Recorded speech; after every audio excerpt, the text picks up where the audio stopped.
السلام علیکم ناظرین، عرفان ہاشمی آپ کو پروگرام دو ٹوک میں خوش آمدید کہتا ہوں، اور اسلام آباد سے ہمارے ساتھ موجود ہیں ابراہیم رائے صاحب۔ رائے صاحب السلام علیکم۔ وعلیکم السلام۔ رائے صاحب، 3 خبریں میرے پاس۔ پہلی خبر آرمی چیف کے حوالے سے ایک بڑا انکشاف ہوا۔ یہ انکشاف کس نے کیا، اس کی تمام تر تفصیلات آج ہم اپنے پروگرام میں شامل کریں گے، اور پھر چیف جسٹس آف پاکستان کے حوالے سے بھی ایک خبر ہے، اس سے بھی پردہ اٹھائیں گے، اور پھر 6 کردار ایک حساس عمارت میں کیا کرتے رہے، ہدف کون تھا،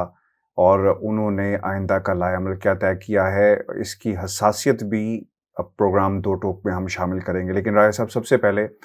خان صاحب نے کچھ انکشافات کیے ہیں۔ خان صاحب یہ کہتے ہیں کہ 2012 میں ان کی پارٹی کو 2 غیر ملکی جو کمپنیاں اور حکومتیں ایسی تھیں جن کی طرف سے انہیں پیسوں کی آفر کی گئی، اور پھر خان صاحب نے یہ بھی کہا کہ آپ نے فیصلہ کرنا ہے کہ آرمی چیف کون بنے گا، یا یہ ملک اس ملک کو دلدل سے کیسے نکالنا ہے۔ جو معیشت ہے دن بدن نیچے جا رہی ہے، اور پھر یہ بھی امپورٹنٹ ہے کہ الیکشن کمیشن کا جو نام ہے رائے صاحب، وہ پاکستان میں نیوٹرلز نے دیا، اور خان صاحب نے اس کی پوری ایک ٹائم لائن بتائی ہے کہ کچھ لوگ پاکستان کے طاقتور حلقوں نے کہا کہ سکندر سلطان صاحب جو ہیں ایک ڈیڈ لاک کی کیفیت ہے، اور یہ نان کانٹروورشل بندے ہیں، تو جب ہم نے یہ نام اپنی پارٹی کے اندر منظر عام پر آتا ہے تو پھر کافی زیادہ آہو بکا شور مچا کے یہ غالباً نون لیگ کے گھر کا بندہ ہے جس کو چیف الیکشن کمشنر بنایا جا رہا ہے، اور پھر اس کے بعد ہم نے دیکھا کہ رجیم چینج کا جو 3rd فیز ہے جس میں الیکشن کمیشن کو بطور ہتھیار استعمال کیا جا رہا ہے۔ اب خان صاحب کی یہ جو انکشافات ہیں، اور پھر خان صاحب یہ بھی کہتے ہیں کہ چیف الیکشن کمشنر کے خلاف جوڈیشل کونسل جائیں گے، ہمارے ملک کی پوزیشن دن بدن خراب ہو رہی ہے، پنجاب کابینہ کی یہ پہلی کھیپ ہے، اور کسی صورت بھی اسمبلی میں نہیں جائیں گے۔ یہ باتیں انہوں نے کافی سارے انکشافات جو ہیں انہوں نے کیے ہیں۔ لیکن رائے صاحب، یہ جو آرمی چیف کی تقرری یا ایکسٹینشن کی جو بات کی ہے، یہ ایک امپورٹنٹ نقطہ ہے۔ آپ یہ سمجھتے ہیں کہ یہ 3rd فیز ہے رجیم چینج کا، اور کردار اپنا جو رول ہے اسے پلے کر رہے ہیں، اور خان صاحب نے پاکستان کی عوام کے سامنے ایک نیا سوال جو ہے وہ کھڑا کر دیا، اور سوال یہ ہے کہ اس ملک کی معیشت کو بچا لو، اگر تقرریوں میں پڑے رہیں گے تو معیشت کا دیوالیہ جو ہے وہ نکل جائے گا۔ دیکھیں ہاشمی صاحب، یہ نومبر کی جو ڈیٹ ہے یہ بڑی ایک میجیکل ڈیٹ ہے۔ اب آپ اس کو کہہ لیں کہ پاکستان میں تلخ زمینی حقیقت یہی ہے کہ اس وقت پاکستان کے جتنے بھی کلیدی فیصلے جڑے ہوئے ہیں وہ نومبر سے جڑے ہوئے ہیں، اور نون لیگ نے اصل میں نومبر میں جو تعیناتی ہونی ہے، جو تقرری ہونی ہے، یا اگر army chief general Qamar Javed Bajwa کو ایکسٹینشن ملنی ہے، تو اس پورے معاملے کو نون لیگ کے رہنماؤں نے اتنا کنٹروورشل بنا دیا ہے کہ اب پوری پاکستان کی سیاست نومبر کے مہینے کے گرد گھوم رہی ہے۔ اس کی وجہ یہ ہاشمی صاحب کہ army chief general Qamar Javed Bajwa کی جو دوسری مدت ملازمت ہے یہ ختم ہو رہی ہے 29 نومبر 2022 کو، جو ان کا ایک ایکسٹینڈڈ ٹینیور ہے، اور اگر army chief general Qamar Javed Bajwa کو ایکسٹینشن نہیں ملتی تو اس کا مطلب یہ ہے کہ 30 نومبر کو نئے آرمی چیف کی تقرری ہوگی، 30 نومبر کو نئے chairman joint chief of staff committee کی تقرری ہوگی۔ لیکن اس وقت نون لیگ کے جو قریبی حلقے ہیں وہ یہ دعویٰ کر رہے ہیں، اگرچہ اس دعوے کے متعلق کوئی شواہد پیش نہیں کیے گئے، لیکن وہ یہ دعویٰ کر رہے ہیں کہ جناب باجوہ کو 1 سال کی ایکسٹینشن دی جا سکتی ہے، اور کچھ حلقے تو یہ دعویٰ بھی کر رہے ہیں کہ جنرل باجوہ کو 3 سال کی ایکسٹینشن بھی دی جا سکتی ہے۔ لیکن اس میں اہم بات یہ ہے کہ جس وقت army chief general Qamar Javed Bajwa کی پہلی ایکسٹینشن کو چیلنج کیا گیا تھا سپریم کورٹ میں، اور اس وقت جسٹس کھوسا چیف جسٹس تھے، تو سپریم کورٹ نے یہ ڈائریکٹیو دیے تھے کہ کسی بھی آرمی چیف کی تقرری یا اس کی ری اپائنٹمنٹ کے لیے پارلیمنٹ سے قانون سازی کی جائے، اور ایک ٹینیور بھی مقرر کیا جائے کہ کتنے سال کے لیے تقرری ہوگی، اور ری اپائنٹمنٹ اگر ہوگی تو وہ کتنے سال کے لیے ہوگی، کیونکہ جناب باجوہ کی جب ایکسٹینشن ہوئی تھی تو اس کو ایکسٹینشن کا نام نہیں دیا گیا تھا، اس کے متعلق کہا گیا تھا کہ یہ دوبارہ تقرری ہوئی ہے، ری اپائنٹمنٹ۔ اب اس کے بعد جو ہاشمی صاحب قانون سازی ہوئی تھی army chief general Qamar Javed Bajwa کی ایکسٹینشن کے لیے اور ری اپائنٹمنٹ کے لیے، وہ مشہور زمانہ قانون سازی جس کے لیے ایک بدنام زمانہ اجلاس لندن میں ہوا تھا،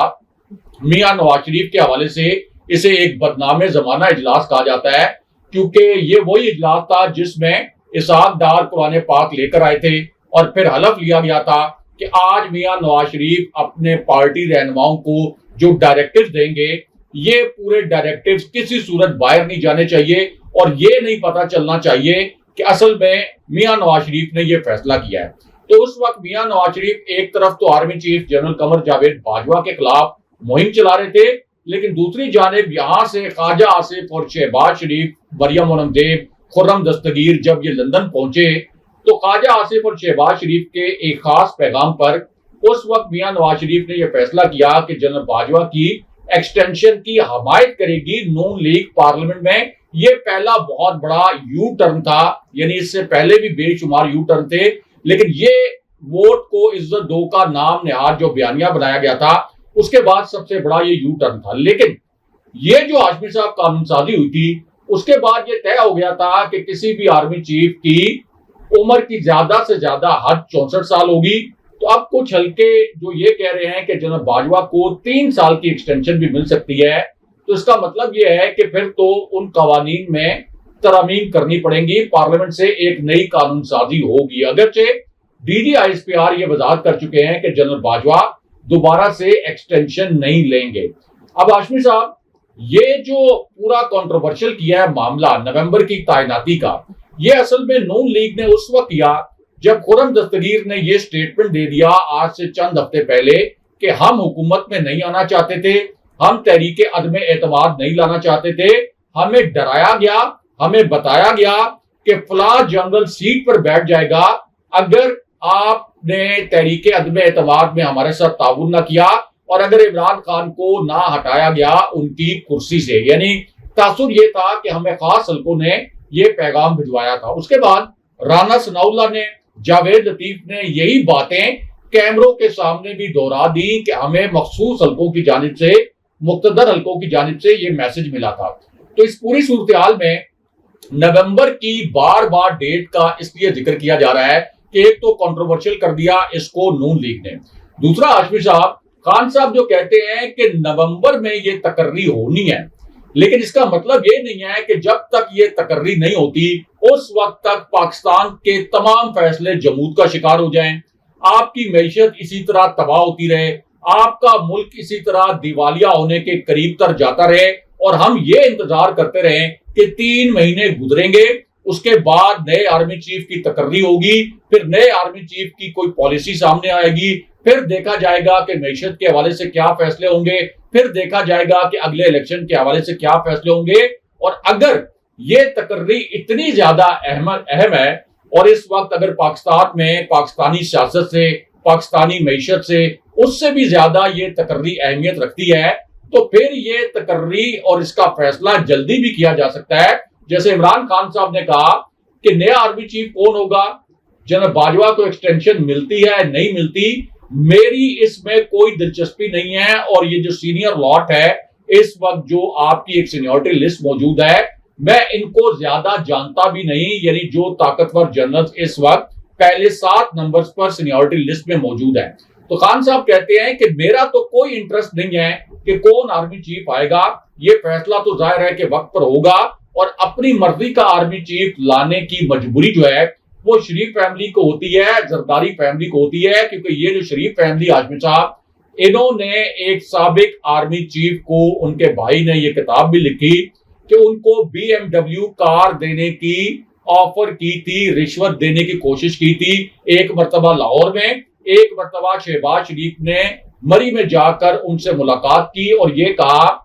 کہ ابا جی، یعنی ہمارے جو والد صاحب، جو ان کے اب والد فوت ہو چکے ہیں، کہ وہ یہ چاہتے ہیں کہ آپ یہ BMW گاڑی لے لیں۔ تو اس وقت وہ چاہتے تھے کہ آرمی چیف ہمارے سیاسی مقاصد کے لیے استعمال ہو، اگرچہ اس وقت کے آرمی چیف نے بھی وہ آفر ٹھکرا دی تھی شریف خاندان کی۔ تو اس پوری صورتحال میں ہاشمی صاحب اب بظاہر لگتا یہ ہے کہ کہ پاکستان کے تمام معاملات یہ نومبر کی تقرری کے گرد گھوم رہے ہیں. اس لیے خان صاحب کہتے ہیں کہ اگر یہ تقرری پہلے بھی ہو جائے جیسے صدر عارف الوی نے کہا تھا تو اس میں کوئی حرج نہیں ہے, اور اگر نومبر میں جا کر ہونی ہے تو کم سے کم معیشت کے حوالے سے جو کلیدی فیصلے ہونے ہیں وہ کلیدی فیصلے ہونے چاہیے. نئے الیکشن کے حوالے سے جو فیصلہ ہونا ہے وہ ہونا چاہیے. شیخ رشید بھی جو بات کرتے ہیں بار بار اکتوبر کی, اور عمران خان صاحب نے بھی جو 6 سے 8 ہفتے میں الیکشن کی بات کی تھی, تو وہ ساری بات بھی نومبر پہ اس لیے جاتی ہے کہ یہ 6 سے 8 ہفتے بھی اکتوبر کے پہلے ہفتے میں پورے ہو جاتے ہیں جن کے متعلق عمران خان صاحب نے بات کی. اب دوسرا جو ہاشمی صاحب چیف الیکشن کمشنر کے متعلق خان صاحب نے انکشاف کیا ہے. اب چیف الیکشن کمشنر کی جو تعیناتی ہوتی ہے چونکہ یہ ایک آئینی عہدہ ہے تو یہ پرائم منسٹر اور اپوزیشن لیڈر کے درمیان مشاورت سے ہوتی ہے. اب عمران خان تو ظاہر ہے کہ براہ راست اس وقت شہباز شریف کے ساتھ مشاورت کرنے کے لیے تیار نہیں تھے. ان کا ایک اصولی موقف تھا کہ شہباز شریف پر چونکہ کرپشن کے الزامات ہیں, عدالتوں سے ان کو سزا ہو چکی ہے, تو میں ان کے ساتھ نہیں بیٹھوں گا کسی بھی صورت. تو اس کے بعد ایک کمیٹی بنی حکومت کی اور اپوزیشن کی, اور پھر سکندر سلطان راجہ کا جو نام ہے جب یہ سامنے آیا تو بہت سے لوگ, بہت سے صحافی, بہت سے تجزیہ کار حیران رہ گئے, کیونکہ نون لیگ نے کچھ نام فلوٹ کیے تھے, کچھ تحریک انصاف نے نام فلوٹ کیے جن میں پہلے مرحلے میں سکندر سلطان راجہ کا نام نہیں تھا. ایک ڈیڈ لاک پیدا ہو گیا. شیریں مزاری اس وقت حکومت کی کمیٹی کو چیئر کر رہی تھی, اور جس وقت شیریں مزاری نے ڈیڈ لاک کے بعد یہ اعلان کیا کہ سکندر سلطان راجہ کے نام پر اتفاق ہو گیا ہے, تو یہ بڑا حیران کن اس لیے تھا کہ سکندر سلطان راجہ میاں نواز شریف کے سابق پرنسپل سیکرٹری سعید مہدی, جو کہ ان کے بہت زیادہ قریب رہے میاں نواز شریف کے, ان کی فیملی کے ساتھ بہت قریبی تعلقات ہیں میاں نواز شریف اور سعید مہدی کی فیملی کے. تو سب کو پتا ہے کہ سکندر سلطان راجہ کی سعید مہدی کے ساتھ کیا رشتہ داری ہے, اور اس وقت بھی صحافیوں نے, تجزیہ کاروں نے یہ سوال اٹھایا تھا کہ یہ تحریک انصاف نے کس قسم کا فیصلہ کر لیا, یہ کہاں سے نام آیا, کس طرح سے سکندر سلطان راجہ جن کے متعلق یہ گہرا تاثر ہے کہ وہ نون لیگ کے بہت قریب ہیں, یہ کیسے بن گئے آخر چیف الیکشن کمشنر. اب خان صاحب نے انکشاف یہ کیا ہے کہ چیف الیکشن کمشنر کے لیے سکندر سلطان راجہ کا نام جب ڈیڈ لاک پیدا ہو گیا تو اسٹیبلشمنٹ کی جانب سے آیا, اور اسٹیبلشمنٹ نے کہا کہ یہ بڑے نان کنٹروورشل ہیں اور یہ بڑے اچھے طریقے سے سرو کریں گے. لیکن اب یہ ثابت ہو گیا ہے کہ وہ نون لیگ کے ایک ٹول کے طور پر استعمال ہوئے. یہ جو ایک سازش رچائی گئی تھی عمران خان صاحب کی حکومت گرانے کے لیے, اور اب عمران خان صاحب کو سیاسی کھیل سے باہر کرنے کے لیے اب استعمال کیا گیا ہے سکندر سلطان راجہ کو ایک مرتبہ پھر. اگر آپ ٹائم لائن دیکھیں, سکندر سلطان راجہ کے جو ایکشنز ہیں بطور chief election commissioner, supreme court میں سینٹ کا الیکشن اوپن بیلٹ سے کروانے کے لیے خان صاحب ایک صدارتی ریفرنس بھجواتے ہیں. پوری قوم چاہتی ہے کہ سینٹ کا الیکشن شفاف طریقے سے ہو. اس کے بعد خان صاحب کا موقف درست بھی ثابت ہوتا ہے جب یوسف رضا گیلانی کے بیٹوں کی وہ ویڈیو سامنے آ جاتی ہیں جس میں ووٹوں کی خرید و فروخت کر رہے ہیں. لیکن چیف الیکشن کمشنر نے سپریم کورٹ میں نون لیگ کے موقف کی, پی ڈی ایم کے موقف کی حمایت کی اور کہا کہ نہیں, یہ الیکشن اوپن بیلٹ کے ذریعے نہیں ہونا چاہیے کیونکہ یوسف رضا گیلانی کو اس وقت خرید و فروخت کے ذریعے جتوانا مقصود تھا. اس کے بعد آپ دیکھیں ای V Ms, electronic voting machines, وقت کی سب سے بڑی ضرورت تھی کہ شفاف انتخابات ہوں اور ان کے اوپر کوئی سوال نہ اٹھائے. اب تو عمران خان صاحب حکومت میں نہیں ہے, اس وقت تو کہا جا رہا تھا کہ ای وی ایمز کے ذریعے عمران خان صاحب کوئی فائدہ اٹھانا چاہتے ہیں, لیکن خان صاحب تو ابھی تک الیکٹرانک ووٹنگ مشینوں کے موقف پر اسی طرح ڈٹے ہوئے ہیں. لیکن سکندر سلطان راجہ چیف الیکشن کمشنر نون لیگ کے اعلی کار بن کر ان الیکٹرانک ووٹنگ مشینوں کے استعمال کی مخالفت کرتے رہے, اور پھر اوورسیز پاکستانیز کو جو ووٹ کا حق دیا عمران خان صاحب کی حکومت نے پارلیمنٹ سے قانون سازی کر کے,